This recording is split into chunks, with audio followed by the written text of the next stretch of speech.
कहा गया है सुना गया है कोई न बोले, कहा गया है सुना गया है कोई न बोले, ज़बां दराजों को मशवरा है कोई न बोले। अजीब लुकनत पसंद हाकिम से वास्ता है, अजीब लुकनत पसंद हाकिम से वास्ता है, जो चाहता है जो सोचता है कोई न बोले। हमारी दाईं तरफ इस सदी का सबसे बड़ा फकीर सोया हुआ है।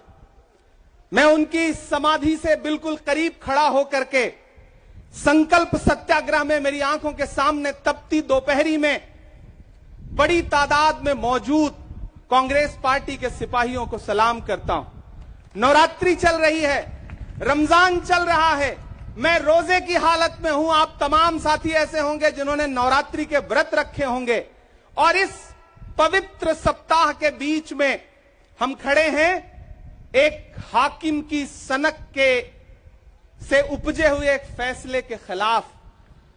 दोस्तों, भारत के लोकतंत्र के लिए एक मुश्किल लम्हा है ये।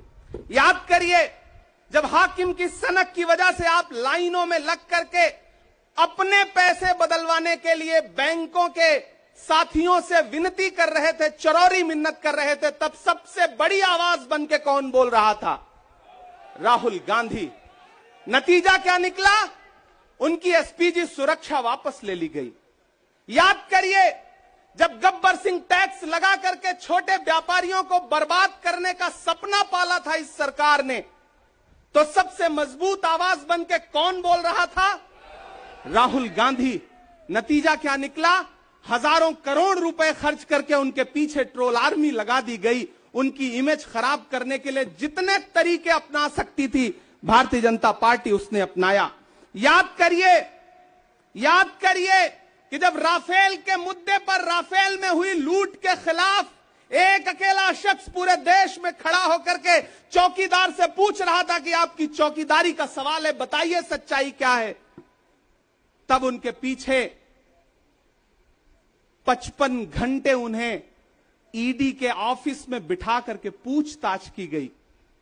मेरे भाई, उस शख्स ने क्या गुनाह किया? क्या कसूर है उनका? उनका कसूर इतना है कि जब देश में नफरतें सर चढ़ करके बोल रही थी तो उस शख्स ने कहा कि मैं भारत जोड़ने के लिए अपने पैर के छालों की परवाह किए बगैर 4000 किलोमीटर चलूंगा। यह कसूर है राहुल गांधी का। यह कसूर है राहुल गांधी का कि वह एक शहीद पिता के बेटे हैं। यह कसूर है उनका। यह कसूर है उनका कि उनकी दादी ने इस देश की मिट्टी के लिए अपने खून का एक एक कतरा कुर्बान कर दिया। यह कसूर है उनका। आज भारतीय जनता पार्टी के लोग हाउस में खड़े होकर के सदन शुरू होते ही 1 मिनट भी सदन नहीं शुरू हुआ रहता था और खड़े होकर के राहुल गांधी माफी मांगो के नारे शुरू कर देते थे। किस बात की माफी? क्योंकि वो भारत जोड़ रहे हैं, वो लोकतंत्र को बचाने की बात कर रहे हैं। अरे भाजपाइयों, माफी तो आपको मांगनी चाहिए। 15 लाख के झूठे जुमले के लिए माफी मांगो, बढ़ती हुई महंगाई के लिए माफी मांगो, अच्छे दिन के झूठे वादों के लिए माफी मांगो, लोकतंत्र को कुचलने के लिए माफी मांगो, महंगाई के खिलाफ माफी मांगो, 400 का सिलेंडर 1100 रुपए करने के लिए माफी मांगो, 58 रुपए का पेट्रोल 100 रुपए का करने के लिए माफी मांगो, हिंदू को मुसलमान से लड़ाने के लिए माफी मांगो, सिख को ईसाई से लड़ाने के लिए माफी मांगो। माफी तो तुम मांगो।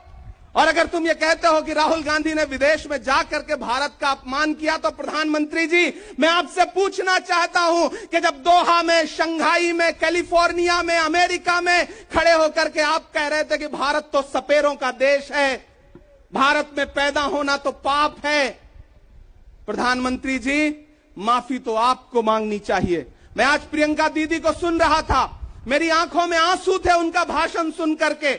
पिछले कुछ हफ्तों में 2 बार मेरी पलकें नम हुई। पहली बार तब हुई जब हम संसद भवन से तमाम सांसद निकल रहे थे और एकाएक हमने सीपीपी ऑफिस में देखा कि राहुल गांधी जी को 2 साल की सजा दे दी गई।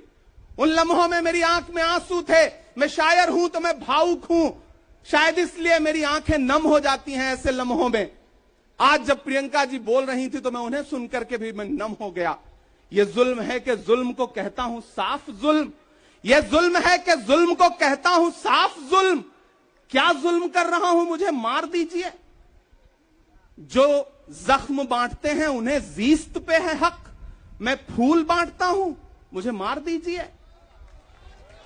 फिर उसके बाद हिंदुस्तान वालों, फिर उसके बाद शहर में नाचेगा हू का शोर, फिर उसके बाद शहर में नाचेगा हू का शोर। मैं आखिरी सदा हूं, मुझे मार दीजिए।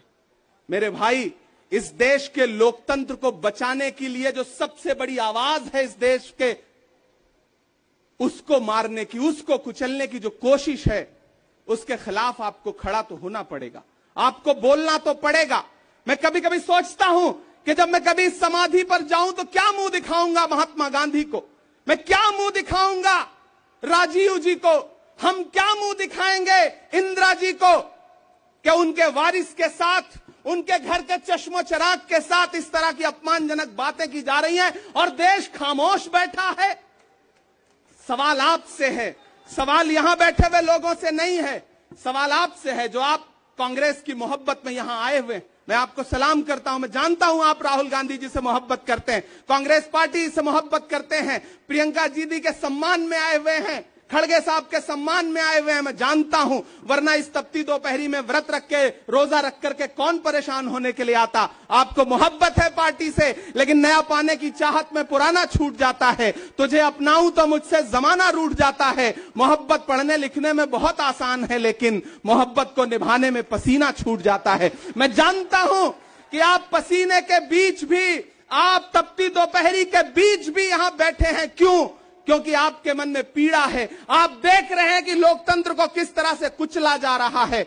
मेरे भाई, ये एक मुश्किल वक्त है। मैं इस मंच पर खड़ा होकर के, गांधी समाधि के इस मंच पर खड़ा होकर के पूरे देश का आह्वान करता हूं कि अब समय राहुल गांधी के सत्याग्रह का नहीं है। अब राहुल गांधी जी से आगे बढ़ करके देश के एक एक व्यक्ति के ऊपर बात आ गई है। एक ऐसी आवाज जो आपके लिए संसद में बोल रही थी, कसूर क्या था? उन्होंने प्रधानमंत्री जी के भ्रष्टाचारी मित्रों के खिलाफ आवाज उठाई। उन्होंने पूछा कि 20,000 करोड़ रुपया कहां से आया अडानी की कंपनियों में। उन्होंने पूछा कि नीरव मोदी ने, ललित मोदी ने, मेहुल चौकसी ने जो इस देश को लूटा है, उसका जवाब प्रधानमंत्री जी को देना पड़ेगा।